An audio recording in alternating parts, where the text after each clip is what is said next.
നമസ്കാരം, ഞാൻ വിശാഖ് പാവുമ്പ. ഏവർക്കും ചലഞ്ചറിൻ്റെ ടീച്ചിങ് യൂട്യൂബ് ചാനലിലേക്ക് സ്വാഗതം.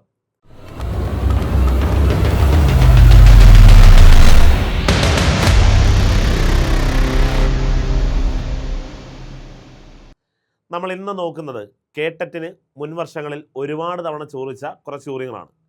കണക്കിലെ ആ ചോദ്യങ്ങൾ വളരെ വേഗത്തിൽ എങ്ങനെ ചെയ്യാം, അപ്പോൾ ഇനിയും അത്തരം ചോദ്യങ്ങളുടെ സാന്നിധ്യം ഉറപ്പായിട്ടും ഉണ്ടാകും.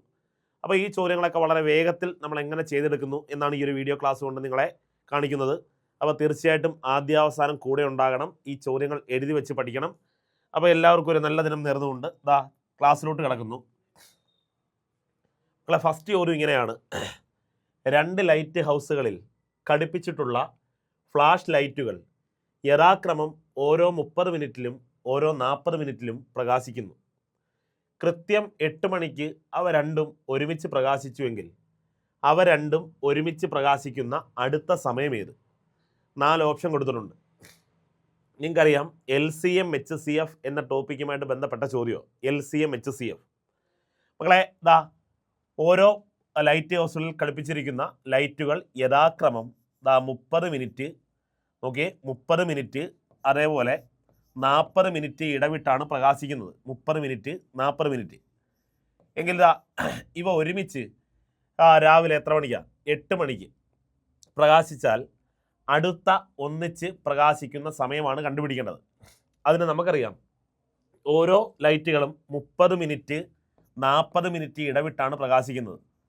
അപ്പോൾ നമ്മൾ ആദ്യം ചെയ്യേണ്ടത് ഇവ ഒരുമിച്ച് പ്രകാശിക്കാൻ മിനിമം എത്ര സമയം വേണമെന്ന് കണ്ടുപിടിക്കണം. ഇവ ഒരുമിച്ച് പ്രകാശിക്കാൻ മിനിമം എത്ര സമയം വേണമെന്നറിയാൻ മക്കളെ, ഇവൻ്റെ രണ്ടുപേരുടെയും പൊതുവായ ഗുണിതത്തിലെ ഇവർ ഒരുമിച്ച് പ്രകാശിക്കത്തുള്ളൂ. എന്ന് പറഞ്ഞാൽ മക്കളെ, ഇവൻ 60ാമത്തെ മിനിറ്റിൽ വീണ്ടും പ്രകാശിക്കും. കാര്യം 30 മിനിറ്റ് കൂടുമ്പോൾ പ്രകാശിക്കുമ്പം ഇവൻ 60ാമത്തെ മിനിറ്റിൽ പ്രകാശിക്കും. ഇവൻ 80ാമത്തെ മിനിറ്റിലെ പ്രകാശിക്കത്തുള്ളൂ. ഇവൻ അടുത്ത വീണ്ടും ഒരു 90ാമത്തെ മിനിറ്റിൽ പ്രകാശിക്കും. ഇവൻ വീണ്ടും 120ാമത്തെ മിനിറ്റിലാണ് പ്രകാശിക്കുന്നത്. ഇവൻ വീണ്ടും വീണ്ടും കൂട്ടിയാൽ 150ാമത്തെ മിനിറ്റിൽ പ്രകാശിക്കും. വീണ്ടും ഇവൻ 180ാമത്തെ മിനിറ്റിൽ പ്രകാശിക്കും. മക്കളെ, ഇവിടെ വീണ്ടും ഒരു 40 മിനിറ്റ് കൂട്ടിയാൽ 160ാമത്തെ മിനിറ്റിൽ പ്രകാശിക്കും. ഇങ്ങനെ എഴുതി നോക്കി കണ്ടുപിടിക്കേണ്ട ആവശ്യമില്ല. നമ്മൾ ഇവർ ഒരുമിച്ച് എപ്പോൾ പ്രകാശിക്കും, അല്ലെങ്കിൽ എത്ര സമയം കഴിഞ്ഞ് വീണ്ടും ഒരുമിച്ച് പ്രകാശിക്കും എന്നറിയാൻ ഈ തന്നിരിക്കുന്ന 2 സംഖ്യകളുടെയും കൂടി LCM എടുത്താൽ മതി. അല്ലെങ്കിൽ നിങ്ങളിങ്ങനെ കുറേ സംഖ്യകൾ എഴുതി വരുമ്പം എത്രാമത്തെയോ മിനിറ്റിൽ 2 പേരോട് ഒന്നിച്ച് പ്രകാശിക്കും എന്ന് കാണാം. നമ്മൾ എത്രയെന്ന് മെനക്കെടണ്ട. ഇവർ ഒരുമിച്ച് എപ്പോൾ പ്രകാശിക്കും എന്നറിയാൻ ഈ തന്നിരിക്കുന്ന 2 സമയങ്ങളുടെയും കൂടെ LCM എടുക്കണം. അപ്പോൾ ഞാൻ 2 കൊണ്ട് ഹരിക്കുക. മക്കളെ, 15 ഇവിടെ 20. അടുത്തത് ഞാൻ 5 കൊണ്ട് ഹരിക്കുക. 5 കൊണ്ട് ഇവിടെ 3, ഇവിടെ 4. ഇനി ഒന്നും ചെയ്യാൻ പറ്റത്തില്ല. ഇനി 3നെയും 4നെയും ഹരിക്കാൻ സംഖ്യയില്ല. അപ്പോൾ നമ്മൾ ഇതെല്ലാം കൂടെ ഗുണിക്കും. 5 ഗുണം 2 10, 3 ഗുണം 4 12, 12 × 10 120.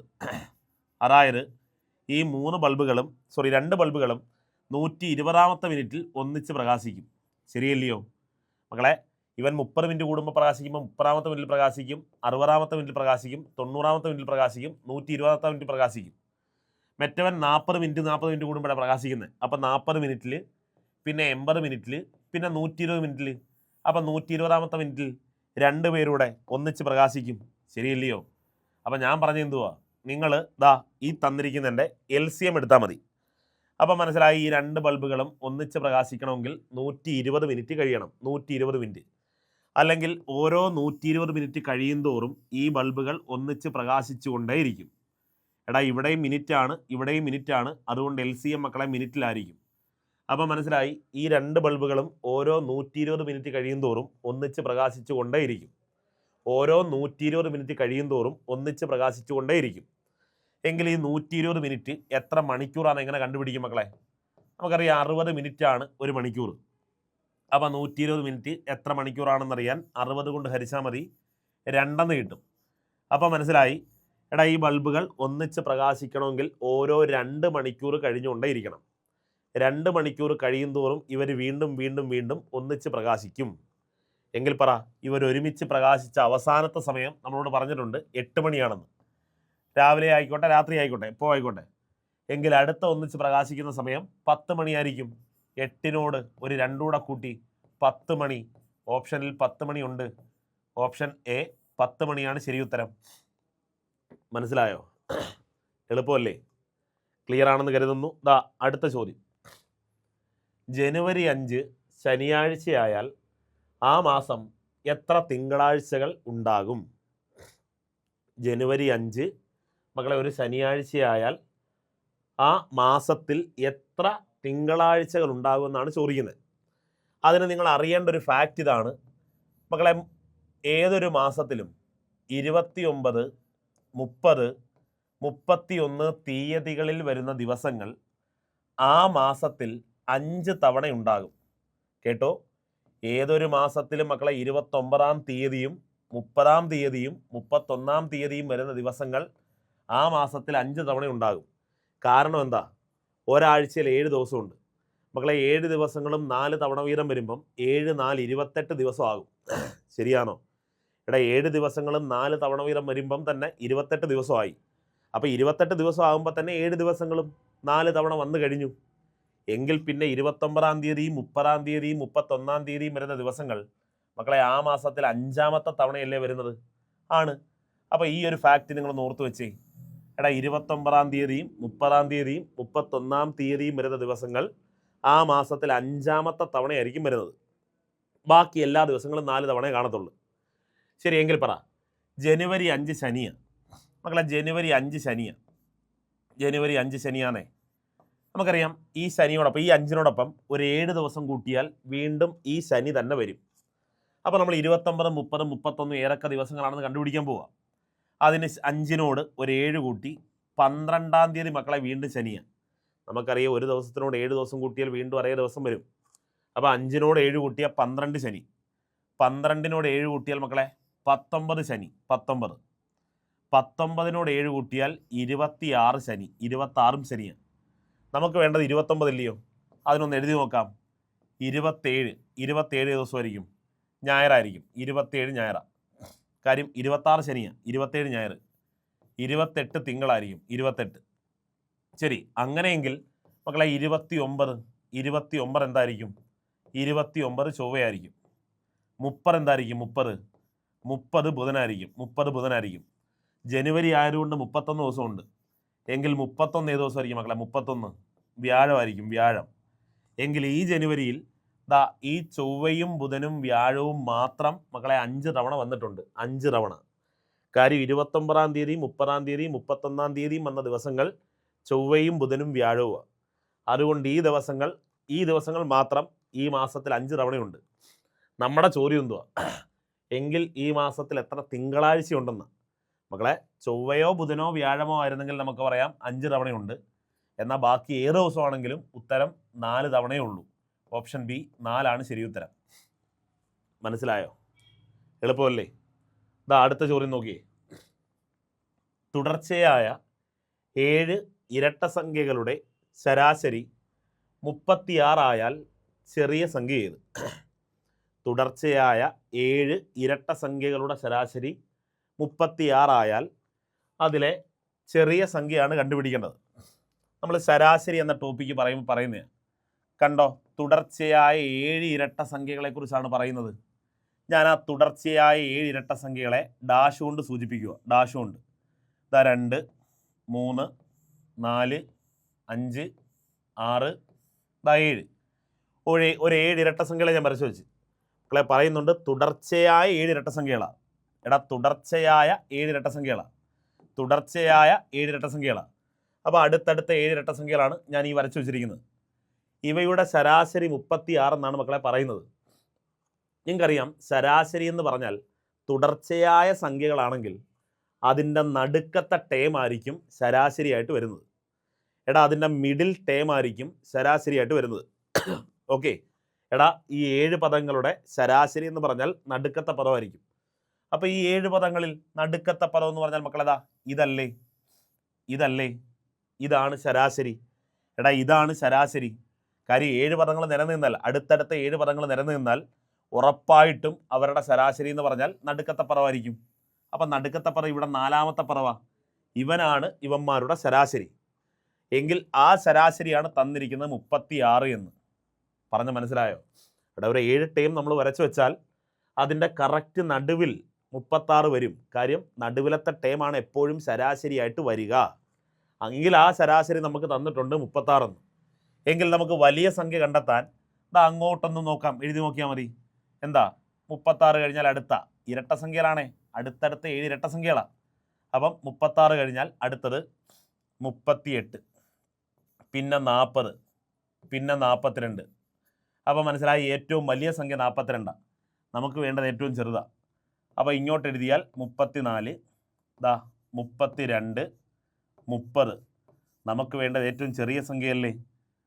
ഓപ്ഷൻ സി ആണ് ശരി ഉത്തരം, 30. മനസ്സിലായോ? എളുപ്പമല്ലേ? അടുത്തത് 2 വരകൾ പരസ്പരം മുറിച്ച് കടക്കുമ്പോൾ ഉണ്ടാകുന്ന 4 കോണുകളിൽ ഒരു കോൺ മറ്റൊരു കോണിൻ്റെ പകുതിയാണ് എങ്കിൽ ആ കോണുകളുടെ അളവുകൾ എത്ര വീതമാണ്? ഓക്കെ മക്കളെ, 2 വരകൾ പരസ്പരം മുറിച്ച് കടക്കുമ്പോൾ എന്നാണ് പറയുന്നത്. ഉണ്ടാകുന്ന 4 കോണുകളിൽ ഒരു കോൺ മറ്റൊരു കോണിൻ്റെ പകുതിയാണെന്ന് പറയുന്നു, മറ്റൊരു കോണിൻ്റെ പകുതിയാണ് എങ്കിൽ ആ കോണുകളുടെ അളവുകൾ എത്ര വീതമാണ്? നിങ്ങൾ ആദ്യം ഓപ്ഷൻ നോക്കി. അവർ പറയുന്നു ഒരു കോൺ മറ്റൊരു കോണിൻ്റെ പകുതിയാണെന്ന്. 120ൻ്റെ പകുതിയാണ് 60. അവർ പറയുന്നത് ശരിയാണ്. ഒരു കോൺ മറ്റൊരു കോണിൻ്റെ പകുതിയാണെന്ന് പറയുന്നുണ്ട്. 140ൻ്റെ പകുതിയാണ് 70. അതും ശരിയാണ്. 160ൻ്റെ പകുതിയാണ് 80. അതും ശരിയാണ്. 180ൻ്റെ പകുതിയാണ് 90. അതും ശരിയാണ്. എങ്കിൽ ഒരു കാര്യം മനസ്സിലായി, പകുതി വെച്ച് നമുക്കൊന്നും ചെയ്യാൻ പറ്റത്തില്ല. അതിന് നിങ്ങൾ കൺസെപ്റ്റ് അറിയണം. എന്താണെന്ന് ചോദിച്ചാൽ മക്കളെ, 2 വരകൾ പരസ്പരം മുറിച്ച് കിടക്കുക. ഇതാണ് 2 വരകൾ പരസ്പരം മുറിച്ച് കിടന്നത്. അപ്പോൾ ഇവിടെ ഉണ്ടാകുന്ന പ്രത്യേകത നിങ്ങൾ അറിയണം മക്കളെ. ഇത് രണ്ടും കൂടെ കൂട്ടിയാൽ 180 ഡിഗ്രി വരണം.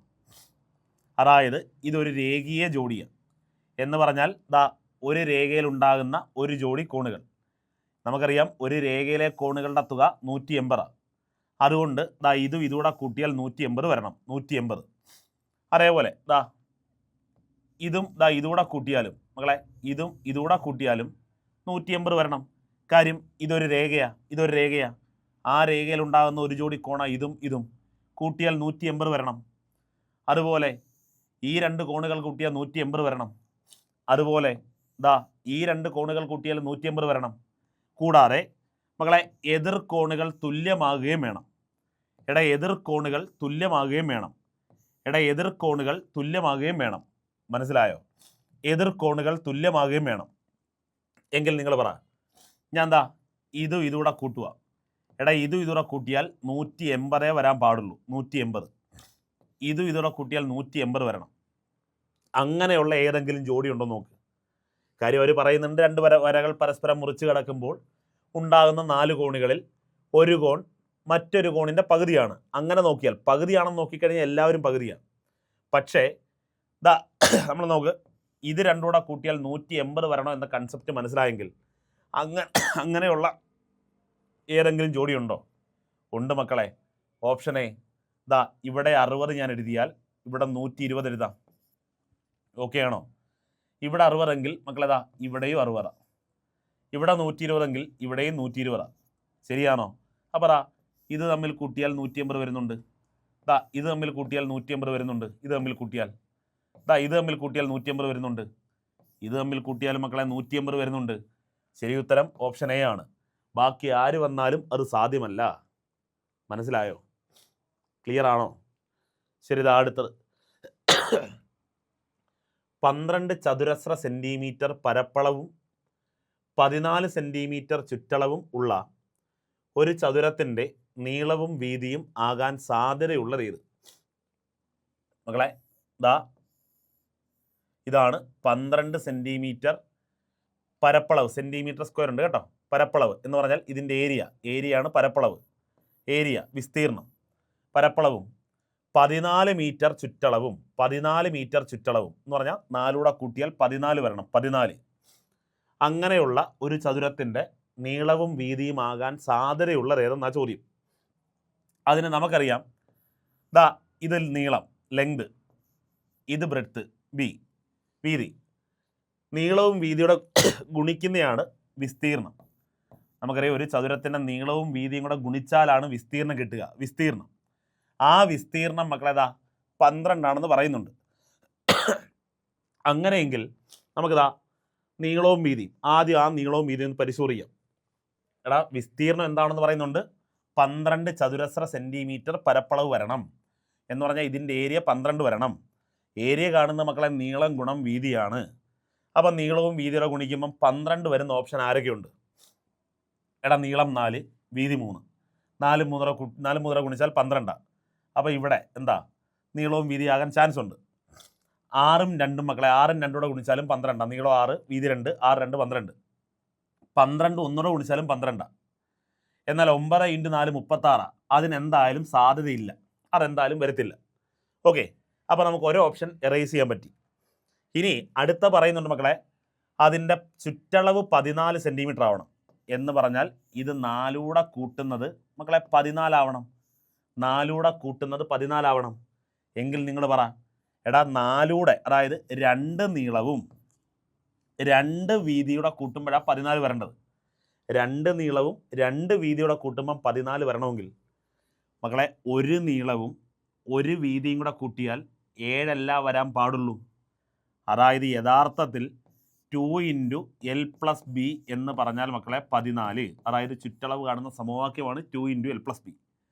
എങ്കിൽ L+B = 14. ഇവിടെ ഗുണിച്ചിരിക്കുന്ന 2 ഇപ്പുറത്തുകൊണ്ട് ഹരിച്ച്, അതായത് L+B = 7 എന്ന് വരും. അതായത് നീളവും വീതിയുടെ കൂട്ടിയാൽ മക്കളെ 7 വരാൻ പാടുള്ളൂ. കാര്യം ചുറ്റളവ് കാണുന്ന 2 × L+B എന്ന. എടാ 2 നീളവും 2 വീതിയുടെ കൂട്ടുമ്പോഴാണ് 14 വരുന്നത്. എങ്കിൽ 1 നീളവും 1 വീതിയുടെ കൂട്ടിയാൽ 7 വരാൻ പാടുള്ളൂ. എങ്കിൽ പറ, അങ്ങനെ വരുന്ന ഓപ്ഷൻ ഉണ്ടോ? 1 നീളവും അതായത് നീളവും വീതിയുടെ കൂട്ടിയാൽ 7 വരുന്ന ഓപ്ഷൻ ഏതാ? അതെ, ഓപ്ഷൻ എ ആണ് ശരി ഉത്തരം. 4 സെൻറ്റിമീറ്റർ നീളം, 3 സെൻറ്റിമീറ്റർ വീതി. മനസ്സിലായോ? എളുപ്പമല്ലേ? അടുത്ത ചോദ്യം നോക്കിയേ. ഫിബൊനാച്ചി ശ്രേണി, ഫിബൊനാച്ചി സീക്വൻസ്, ഫിബൊനാച്ചി എന്നും അല്ലെങ്കിൽ ഫിബൊനാച്ചി എന്നും പറയാറുണ്ട് കേട്ടോ, എന്നറിയപ്പെടുന്ന സംഖ്യാശ്രേണി ഏത്? കേട്ടു വെച്ച മക്കളെ, ഇതാണ് ആ ഉത്തരം. ഇതാണ് ഉത്തരം. എന്താണ് ഫിബൊനാച്ചി ശ്രേണി എന്ന് പറഞ്ഞാൽ? ഫിബൊനാച്ചി പറഞ്ഞിട്ടുണ്ട് ആദ്യത്തെ 2, അതായത് അയാൾ കണ്ടുപിടിച്ച ശ്രേണിയാണ്. ആദ്യത്തെ 2 പദങ്ങൾ 1 ഉം 1 ആണ് മക്കളെ. ആദ്യത്തെ 2 പദങ്ങൾ 1 ഉം 1 ആണ്. ഇനി അങ്ങോട്ടിടുന്ന എല്ലാ ശ്രേണികളിലും, അങ്ങോട്ടിടുന്ന എല്ലാ സംഖ്യകളിലും തൊട്ടടുത്തടുത്ത 2 സംഖ്യകളുടെ തുകയായിട്ട് എഴുതാൻ പറ്റും. അതായത് ആദ്യത്തെ 2 പദങ്ങൾ അയാൾ പറഞ്ഞു വെച്ചു 1 1 ആണ്, 1 1 ആണ്. അതിനകത്ത് തർക്കമൊന്നുമില്ല. ആദ്യത്തെ 2 പദങ്ങൾ എപ്പോഴും 1 1 ആയിരിക്കണം. ഇനി അടുത്ത പദം എന്ന് പറഞ്ഞാൽ 1 1 കൂടെ കൂട്ടി മക്കളെ 2. അടുത്ത പദം എന്ന് പറഞ്ഞാൽ 1 2 കൂടെ കൂട്ടി മക്കളെ 3. അടുത്ത പദം എന്ന് പറഞ്ഞാൽ ഈ അവസാനം എഴുതിയ 2 3 കൂട്ടി 5. അടുത്ത പദം എന്ന് പറഞ്ഞാൽ അവസാനത്തെ 2 പദമായ 3 5 കൂട്ടി 8. അടുത്ത പദം എന്ന് പറഞ്ഞാൽ അവസാനം എഴുതിയ 2 പദങ്ങളായ 5 8 കൂട്ടി മക്കളെ 13. ഇങ്ങനെ അങ്ങോട്ട് പോയിക്കൊണ്ടിരിക്കും. ഇതാണ് ഫിബൊനാച്ചി അല്ലെങ്കിൽ ഫിബൊനാച്ചി സീക്വൻസ് എന്നറിയപ്പെടുന്നത്. അയാൾ പറഞ്ഞിട്ടുണ്ട് ആദ്യത്തെ 2 പദങ്ങൾ മക്കളെ 1 1 ആണ്. അപ്പോൾ ഇനി അങ്ങോട്ട് 1 1 കൂട്ടി 2, 1 2 കൂട്ടി 3, 2 1 കൂട്ടി 5, 3 5 കൂട്ടി 8. ഇതാണ് ഫിബൊനാച്ചി സീക്വൻസ്. ഓക്കെ, ഒരു സംഖ്യയെ 9 കൊണ്ട് ഗുണിച്ചപ്പോൾ 145.71 കിട്ടി. സംഖ്യ ഏതാണ്? ഒരു സംഖ്യയെ 9 കൊണ്ട് ഗുണിച്ചപ്പോഴാണ് മക്കളെ. എടാ ഒരു സംഖ്യയെ ഞാൻ കറക്റ്റ് മാർഗം ഒന്ന് കാണിച്ചു തരാം. ഒരു സംഖ്യ എക്സ്, അതിനെ 9 കൊണ്ട് ഗുണിച്ചപ്പം മക്കളെ 9 കൊണ്ട് ഗുണിച്ചപ്പം എന്ത് കിട്ടി? 145.71 കിട്ടി. എങ്കിൽ ഏതാണ് ഈ സംഖ്യ? ഏതാണ് ഈ സംഖ്യ? ഒരു സംഖ്യയെ 9 കൊണ്ട് ഗുണിച്ചപ്പം 145.71 കിട്ടി. എങ്കിൽ ഏതാണ് ഈ സംഖ്യ എന്നാണ് കണ്ടെത്തേണ്ടത്. നമുക്കറിയാം ഈ സംഖ്യ കണ്ടെത്താൻ ആ സംഖ്യ അവിടെ തന്നെ എഴുതും. ഇവിടെ ഗുണിച്ചിരിക്കുന്ന 9നെ അപ്പുറത്തുകൊണ്ട് ഹരിക്കും. അപ്പോൾ ഇങ്ങനെ വരും 145.71 ഡിവൈഡഡ് ബൈ 9 എന്ന് വരും. അപ്പോൾ പോയിൻ്റ് സംഖ്യ ഹരിക്കണമെങ്കിൽ പോയിൻ്റ് മാറ്റണം. നമുക്കറിയാം പോയിൻ്റ് മാറ്റണമെങ്കിൽ മുകളിൽ മക്കളെ 100 കൊണ്ട് ഗുണിക്കണം. കാര്യം 2 പോയിൻ്റ് മാറ്റാൻ 2 സംഖ്യയായ 100 കൊണ്ട് ഗുണിക്കണം. മുകളിൽ 100 കൊണ്ട് ഗുണിച്ചാൽ താഴെയും 100 കൊണ്ട് ഗുണിക്കണം. അപ്പോൾ എന്ത് വരും? മുകളിൽ 100 കൊണ്ട് ഗുണിക്കുമ്പം പോയിൻ്റ് മാറും. പോയിന്റ് മാറും. ശരിയാണോ? എന്നാൽ താഴെ പോയിന്റ് ഇല്ലായിരുന്നല്ലോ. അതുകൊണ്ട് തന്നെ നമ്മൾ 100 കൊണ്ട് ഗുണിക്കുമ്പം 2 0 കൂടെ അധികം വരത്തില്ലേ മക്കളെ? 2 0 കൂടി അധികം വരും. ശരിയാണോ? അതല്ലെങ്കിൽ അവിടെ 9 × 100 എന്നങ്ങ് എഴുതുക. 9 × 100 കാര്യം 9 × 100 എഴുതിയ കുഴപ്പമൊന്നുമില്ലല്ലോ. അപ്പം ഈ സംഖ്യ നമുക്ക് 9 കൊണ്ട് ഹരിക്കാൻ പറ്റും നോക്കാം. 5 4 9 10 17 1 18 9 കൊണ്ട് വെട്ടാൻ പറ്റും. എടാ 900 എന്ന് എഴുതുന്നതിന് പറയാം 9 × 100 എന്ന് എഴുതി. 9-നകത്ത് 9 ഒരു തവണ, 14-നകത്ത് 1 9 9, ശിഷ്ടം 5, 55-നകത്തിൽ 95,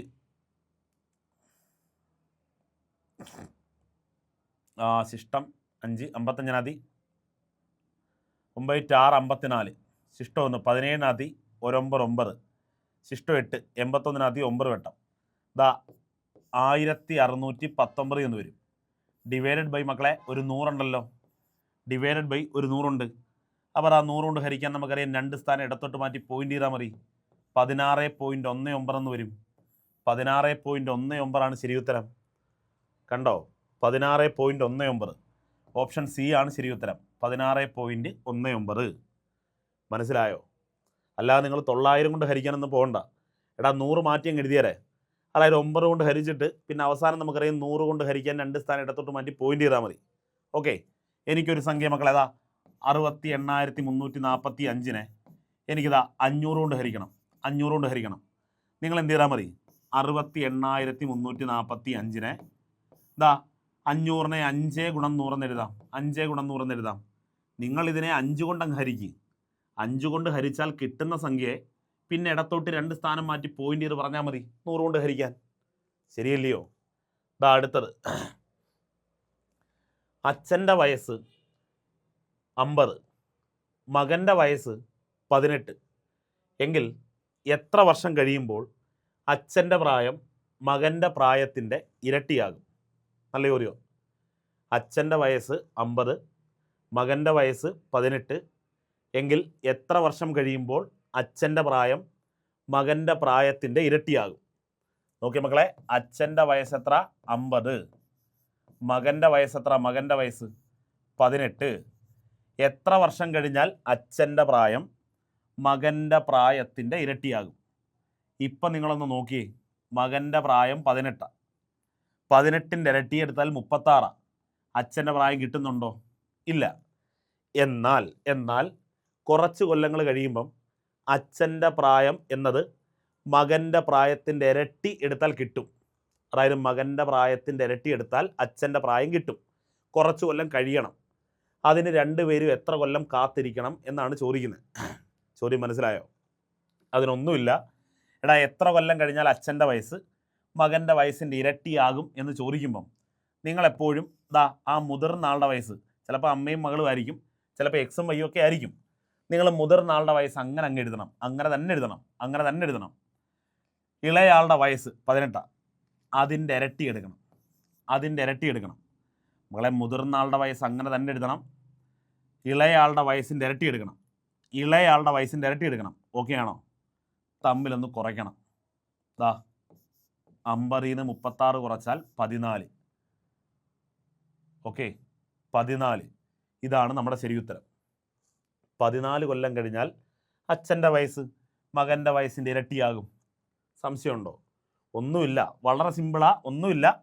എടാ മുതിർന്ന ആളുടെ വയസ്സ് അങ്ങനെ തന്നെ എടുക്കണം. ഇളയാളുടെ വയസ്സിൻ്റെ ഇരട്ടി എടുക്കണം, കുറയ്ക്കണം. ഉത്തരം 14. ശരിയാണോ നോക്കാം. അച്ഛൻ ഇപ്പം 50 വയസ്സുണ്ടേ.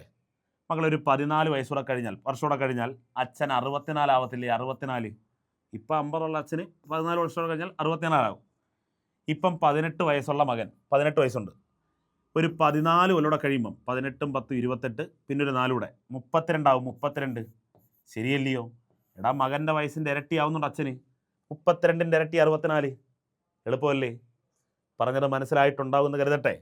ഓപ്ഷൻ ഡി 14 നമ്മുടെ ശരി ഉത്തരം. ഓക്കെ ആണോ? അപ്പോൾ ഇതേപോലെയുള്ള കൂടുതൽ ചോദ്യങ്ങളും അതേപോലെ കൂടുതൽ ടിപ്സിനും നല്ല കിടിലൻ ട്രിക്സിനുമായിട്ട് നമ്മുടെ ചലഞ്ചറിൻ്റെ ടീച്ചിങ് ചാനൽ നിങ്ങൾ ഫോളോ ചെയ്യുക. കൂടാതെ നമ്മുടെ യൂട്യൂബ് ചാനൽ, അതായത് ജനറൽ യൂട്യൂബ് ചാനൽ സബ്സ്ക്രൈബ് ചെയ്യുക. കൂടാതെ നമ്മുടെ ഇൻസ്റ്റഗ്രാം പേജ് ഫോളോ ചെയ്യുക. ചലഞ്ചറിൻ്റെ യൂട്യൂബ് ചാനലും ഇൻസ്റ്റഗ്രാം പേജും നിങ്ങൾ ഫോളോ ചെയ്യുക. നിങ്ങൾക്ക് ഇതേപോലെ കൂടുതൽ വീഡിയോസ് ലഭ്യമാകുന്നതായിരിക്കും. അപ്പോൾ നമുക്ക് അടുത്തൊരു വീഡിയോയിൽ വീണ്ടും കണ്ടുമുട്ടാം എന്ന ശുഭപ്രതീക്ഷയോടെ തൽക്കാലം വിട പറയുന്നു. വിശാഖ് പാവുമ്പ.